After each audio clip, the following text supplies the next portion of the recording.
खबर शामिल करते हैं करोड़ पक्का से हमारे नुमाइंदे डॉक्टर असगर नून की इस रिपोर्ट पर। Commissioner Multan division doctor Irshad Ahmad का करोड़ पक्का में visit. Commissioner Multan doctor Irshad Ahmad के DC Lodhran captain retired Shoaib Ali, ADC आर अजूबा अजीम कमिश्नर मुल्तान के साथ थे। कमिश्नर मुल्तान ने BHU अलीपुर कांजो का पहला विज़िट किया। इसके बाद गवर्नमेंट हाई स्कूल के विज़िट के मौका पर शजरकारी महम का पौधा भी लगाया। इसके अलावा अराजी रिकॉर्ड सेंटर का भी दौरा किया। साइलिन के वेटिंग एरिया में मसाइल सुने। मीडिया की निशानदही पर ADLR की खाली सीट को जल्द तैनाती का हुक्म सादर किया।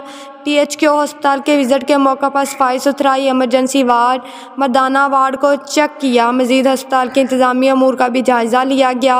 गवर्नमेंट एलिमेंट्री स्कूल चौरोहो का दौरा, करोड़ पक्का 2 मेलसी रोड का भी मुआयना किया। बाद में प्रेस कॉन्फ्रेंस करते हुए कहा, इंशाअल्लाह करोड़ पक्का में जारी मंसूबों को जल्द मुकम्मल किया जाएगा।